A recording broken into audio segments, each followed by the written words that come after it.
日本の電車はすっごく静かだなぁと思ったことはありますか？また、日本の電車に乗るときに少し困ったことや難しいと思ったことはありませんか？今日は日本の電車の使い方とルールについて詳しくお話ししていきたいと思います。シラの日本語ポッドキャスト。こんにちは。シラの日本語ポッドキャストへ来てくださりありがとうございます。シラです。このポッドキャストでは自然な日本語で日常的なことや日本の文化についてお話しします。ぜひリラックスしながら最後まで聞いてくださると嬉しいです。今日もよろしくお願いします。日本では電車に乗るときに切符や IC カードを使います。切符は主に1回だけ電車に乗る方や海外の方などがよく使うかなと思うのですが、毎日電車に乗る方やよく電車を利用する方は IC カードというものを持っていて、その中に事前にお金が入っていて、そのカードをピッと改札口でかざすと中に入れる仕組みになっています。旅行に来た時に IC カードを作るのは少し難しいかなとも思うのですが、そういう方は改札口の近くにチケットの販売所があるので、そこで切符を買っていただけたら OK です。次に日本の電車の中の様子を少しお話ししたいと思うのですが、実際に日本で電車に乗ってみたことがある方はいますか？平日と週末だったり、朝、夕方の通勤ラッシュの時間やそうでない時間によっても少し変わってはくるのですが、日本の電車とっても静かだなと思ったことはありませんか？特に朝の通勤時間に電車に乗ってもらうとすっごく人がたくさんいて、ただ立ってるだけでも辛いぐらい、もう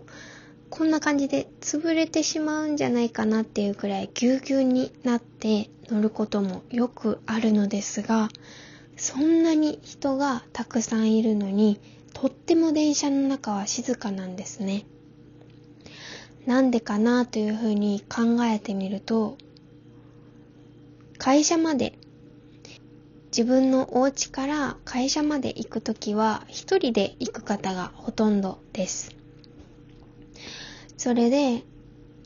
なので周りの知らない人とは会話をしないことがほとんどなのと、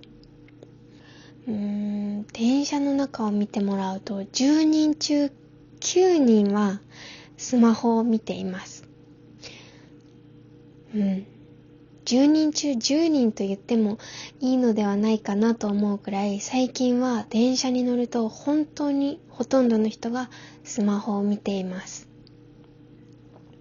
また、たまに本を読んで過ごしている方もいますが、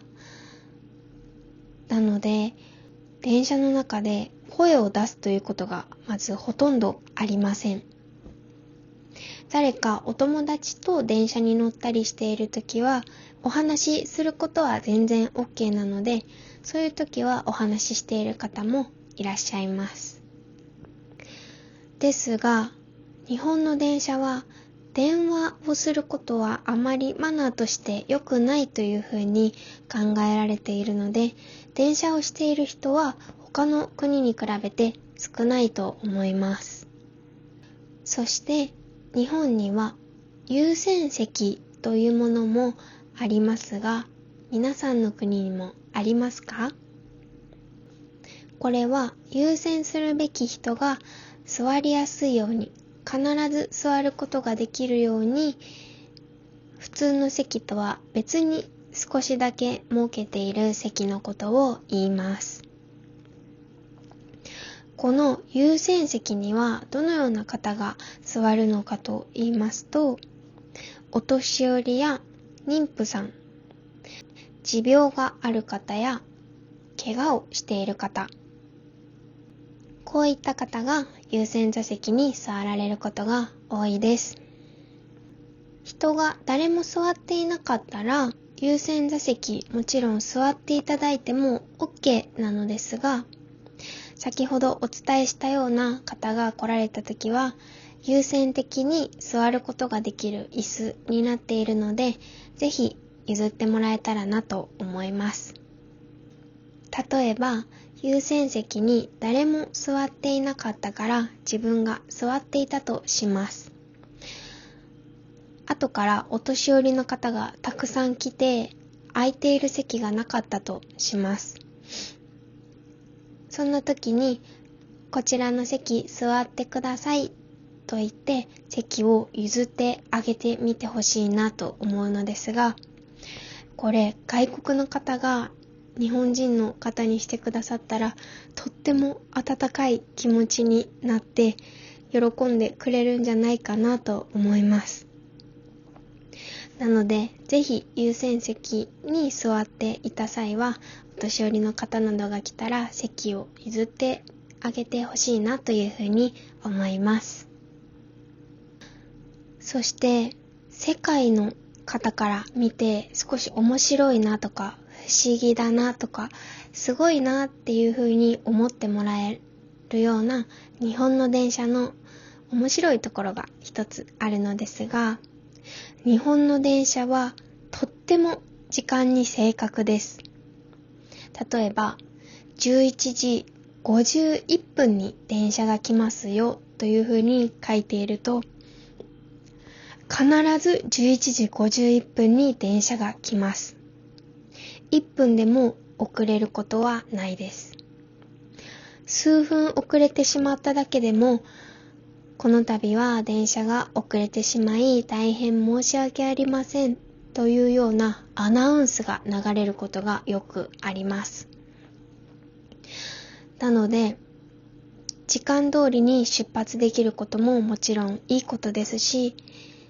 反対に時間通りに来なければ絶対に乗ることができないと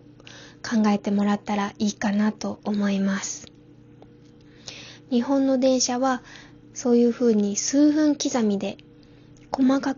く時間が区切られているので、ぜひ時間の表なども見てもらえたら面白いかなというふうに思います。そして先ほど日本の電車では電話をする方があまりいないというふうにお伝えしたと思うのですが、電車の中で食べ物を食べることもあんまり良くないとされています。もちろんチョコレート一つ、飴ちゃん一つとか小さいものとか匂いが出ないようなものはOK と言ってもいいと思うのですが、例えばすっごくニンニクが使われている料理を食べるだとか、マクドナルドを電車の中で食べるとか、匂いが少しきついものは電車の中では食べるのは良くないです。飲み物は基本的に飲んでいる方もいるので大丈夫だと思いますが、急に電車が止まったりした時などに相手の方にこぼしてしまったりしないように、それは注意が必要です。こういう風に聞いていると、日本の電車は少し難しいなとか、マナーが厳しいなという風に思う方もいるかもしれませんが、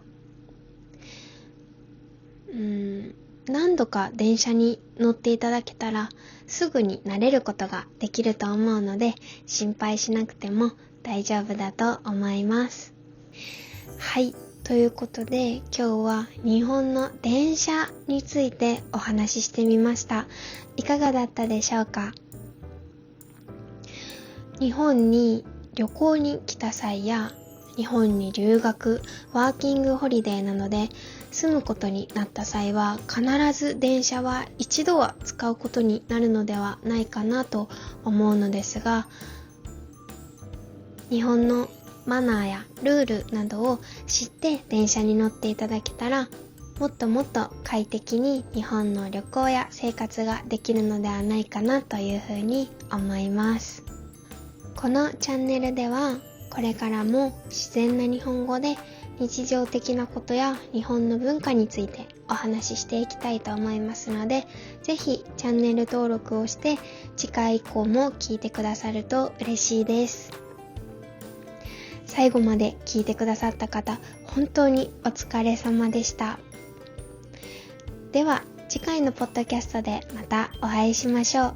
ありがとうございました。シラでした。